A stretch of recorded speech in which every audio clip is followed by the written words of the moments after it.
So I'll take just a moment for you to turn on the recording, and as well to acknowledge that Kathy Schnitzius, where are you, Kathy? There she is.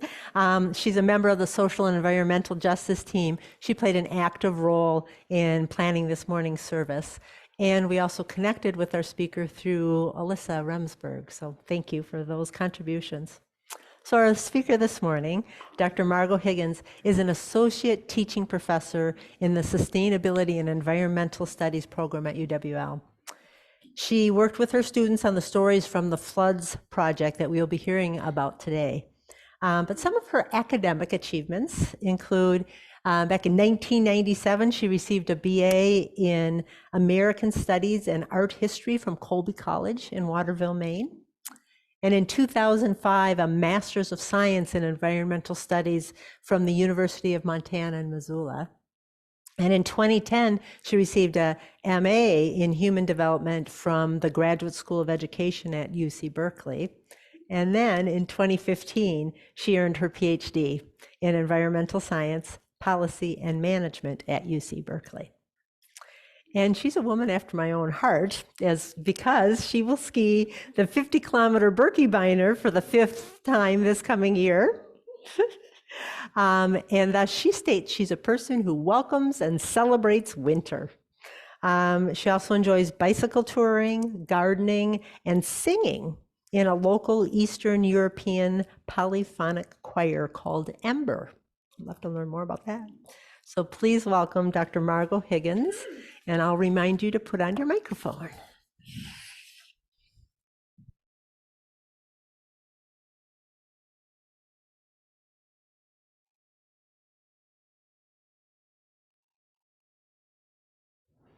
Can everyone hear me now? Okay. Excellent. That was a really lovely introduction, Amanda. Thank you. I'm honored and really excited to be here. I've been looking forward to this since last summer when Alyssa invited me to join your congregation. And so thank you, Alyssa. And I also want to thank Carla and Amanda rather Heather and Carla for helping as well. As Amanda said, I'm here, I think, because I teach with Alyssa in the Sustainability and Environmental Studies program at UWL. And I've been developing, I teach a course focused on the driftless area, in which we examine the ways that global environmental issues play out here in a local context. I was asked to speak about the topic of climate migration and refugees in frontline communities, but I'm also going to speak about people who do not have the choice to move here in this area. I plan to talk about the context for those patterns here in Wisconsin and the ways that I've tried to deliver that subject to my students in the form of personal engagement, empathy, and solutions. I'll also discuss how that process connects with the Unitarian Universalist principle of justice, equity, and compassion. I didn't actually realize that that was a theme for today when I was writing my talk, so that works out really nicely. Reflecting on those principles, I realize that they've surfaced in the recent work I've been doing with my students. They are an inherent part of what we do in my Driftless course. I don't think I need to explain how climate change operates in this introduction, but as an educator, I ask, how do we compassionately teach our students to understand environmental challenges in a way that also accounts for social justice? So one of the things I've been trying to do in the environmental studies program is to develop our environmental justice component of that program, and we now require that students take an environmental justice course in order to complete the minor. I don't need to explain it to them either. Students walk in the door are already familiar with climate change, and I've really watched that shift in the last 9 years that I've been teaching in higher ed, and even prior to that at UC Berkeley, I was a teaching assistant. course, there's little room for debate that climate change is reshaping our world and experience here in Wisconsin. The Earth's climate is now changing faster than at any point in the history of modern civilization. Defined by changes in average weather conditions that persist over multiple decades or longer, climate change includes changes in temperature, precipitation patterns, the frequency and severity of weather events.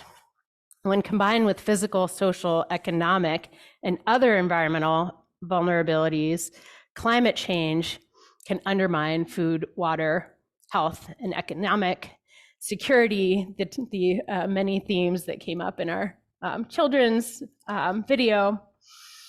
Secondary effects can include displacement, loss of livelihoods, weakened governments, and in some cases, political instability and conflict, which I think we are all familiar with right now. According to the Center for Climate Research at the Nelson Institute at the University of Wisconsin in Madison, Wisconsin is likely to become a much warmer state over the next few decades, with average temperatures closer to Illinois and Missouri and Kansas here in La Crosse. You know what, I'm not changing my slides, but let me go ahead and do that. Next slide, please. Thank you. Wisconsin's warmed 2 to 3 degrees Fahrenheit since 1950, and it's projected that the state will warm an additional 2 to 8 degrees by 2050. That's so soon. Global, and this is according to the Nelson Institute, global environmental weather events from floods and storms to heat waves and drought are already displacing an estimated 41 people per minute, according to the London-based Environmental Justice Foundation.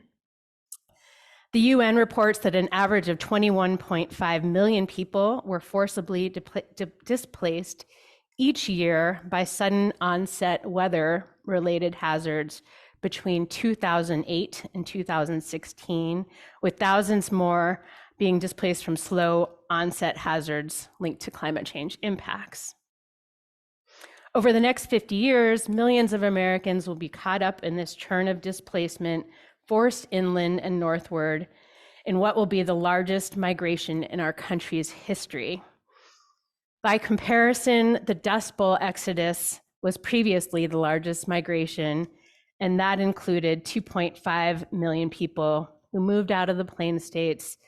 And of those, 200,000 moved to California. Migration can be a necessary means for survival for communities and individuals facing severe risk to personal property, safety.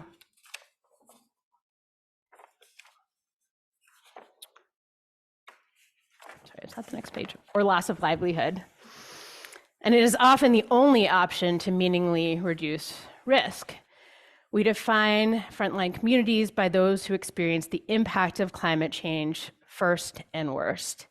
Individuals in these communities have endured the incredible physical, economic, and mental burdens of climate change.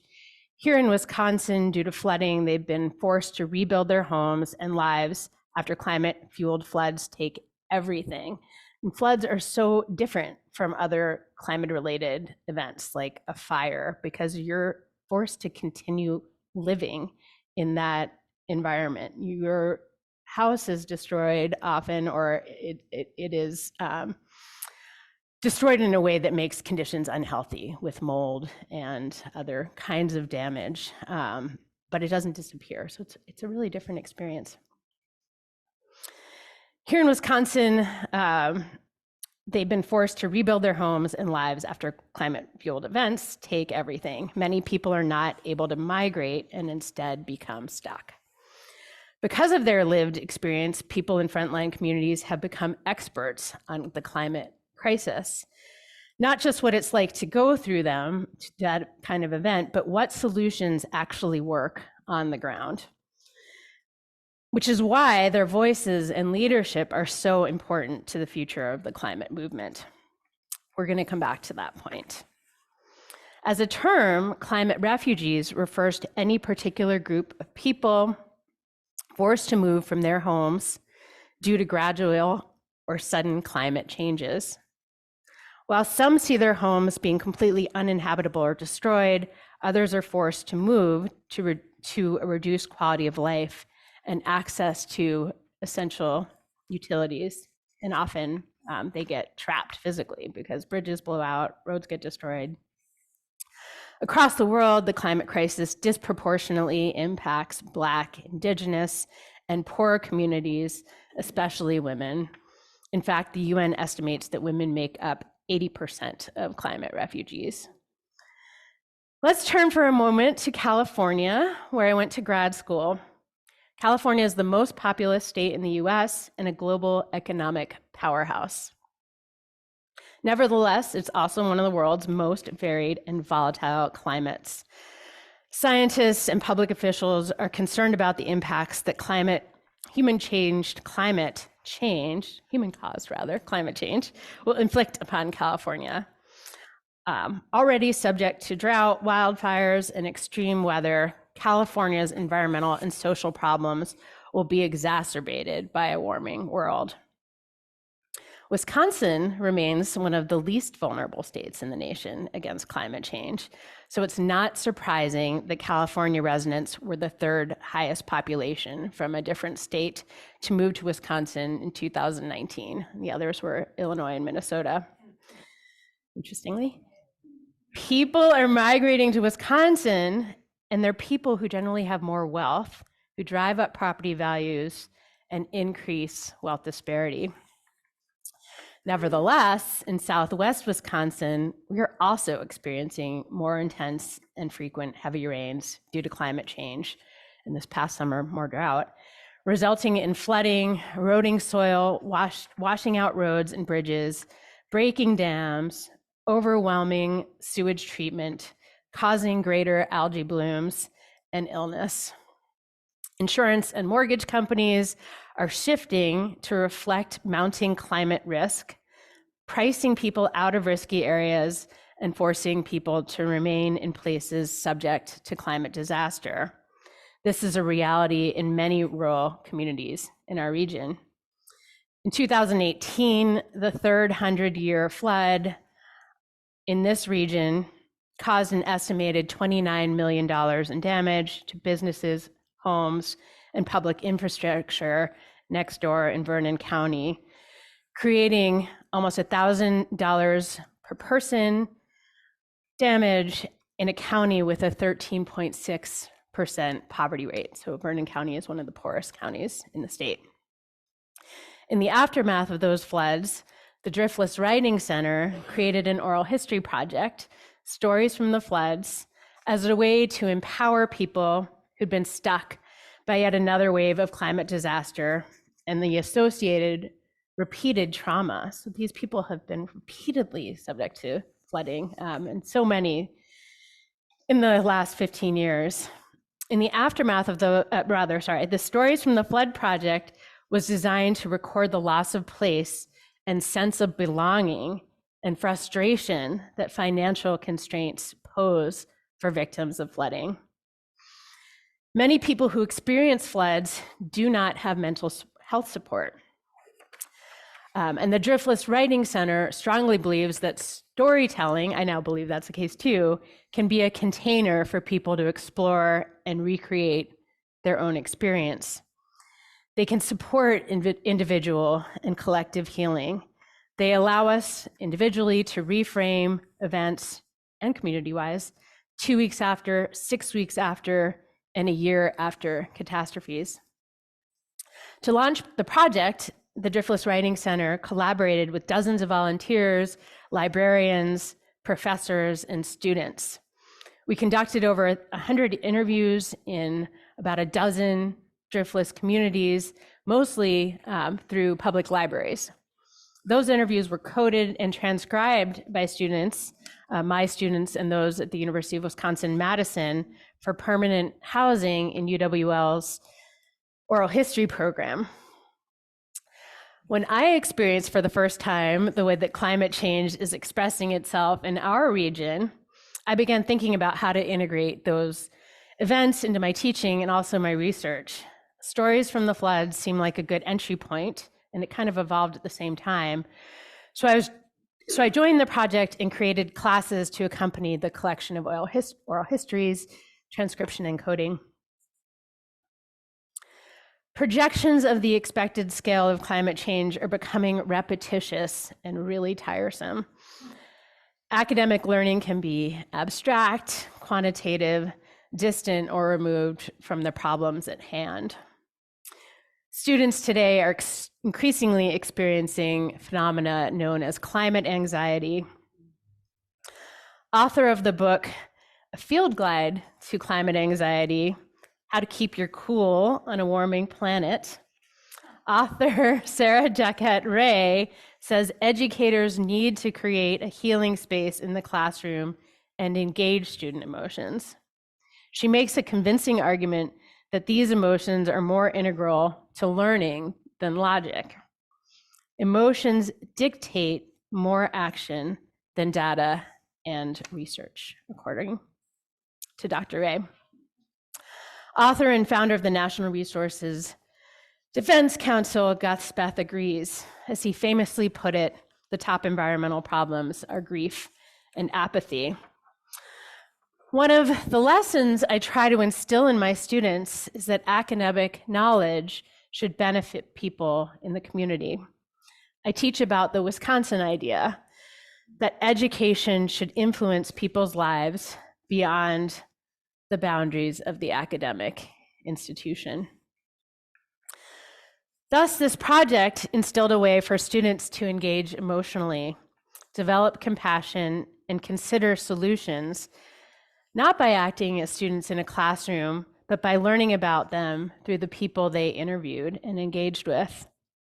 This also required them to consider their own privilege, communicating where some people do not attend higher ed institutions. Through direct personal experience and engagement with place-based stories, this project helps students understand local impacts of flooding, climate change, and climate change. In class discussions, over and over again, students returned to the power of those stories and emphasized how storytellers all had unique stories to tell, but also that so many of them emphasized common themes. And I gave them assignments also to do that. Isolation during flooding events, distrust of the government, attempts to address the damage, the overwhelming anxiety of not knowing when the next flood was coming. But students also noted the surprising kindness shown by neighbors and strangers, the small moments of healing and self-sufficiency and resilience that became so apparent during that time. Even people who had moved away, in particular, in one of the communities we recently conducted interviews in Gays Mills, we learned that they often return to help to clean up. So they may be traumatized, but they still come back. Just as these flood stories are serving as a basis to move forward with flood resilience planning in the affected watersheds, project storytellers served as models for students in the course to address trauma through collaborative action and engagement.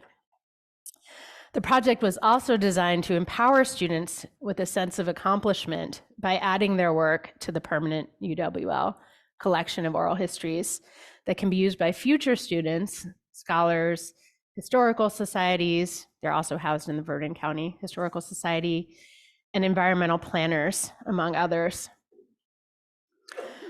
Those oral histories are also being used to educate local, state, and national decision makers about what our region needs to survive and prosper in the face of increasingly variable weather. Complicated climate change problems tend to get answered by engineers, city planners, and academic scholars, but they often don't focus on the multi-causal production of harm. Flooding exacerbates existing poverty caused by forces here, including industrial agriculture, and as I mentioned, changing property values.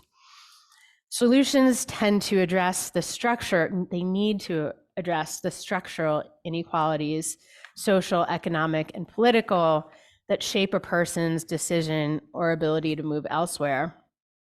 That insight must come from the living reality people face on the ground. Stories from the Flood also was designed to help our communities make smarter plans to prevent future flooding, plans that take those interests and experiences of local residents into account. Over the last couple of years, several watershed councils have formed, and they echo the community-based collaborative conservation work that this area became famous for in the 1930s. As one student put it, I'm so sorry, I'm not, thank you, forwarding these slides. Thank you very much. There's a little disconnect for me, both in creating those slides ahead of my talk and in finishing my talk yesterday. As one student put it, I think oral histories will create emphasis on the importance of human connection and sympathy during planning meetings for future flood policy. Those who create policies and laws are often disconnected to the actual situation, so conducting interviews like these are important to help them understand just a little bit. Another wrote, a common theme I've seen about these flooding events in small towns is that everyone comes together in the most amazing ways to help each other in any way possible. It's extra special, I think, because it's such a diverse group of people. There are people from all walks of life in this one little area, and while they all have different stories and views, they still work together when it counts, and they're there for each other. I think oral histories are a vital piece to addressing flood problems, especially as these people live with the water constantly and know more about it locally than any other government entity would. I think I'm going to leave it there. I have a quote by Thomas Merton, but I'm going to leave it there. Thank you so much. This is a really lovely opportunity, and I'm happy to take any questions that the audience might have.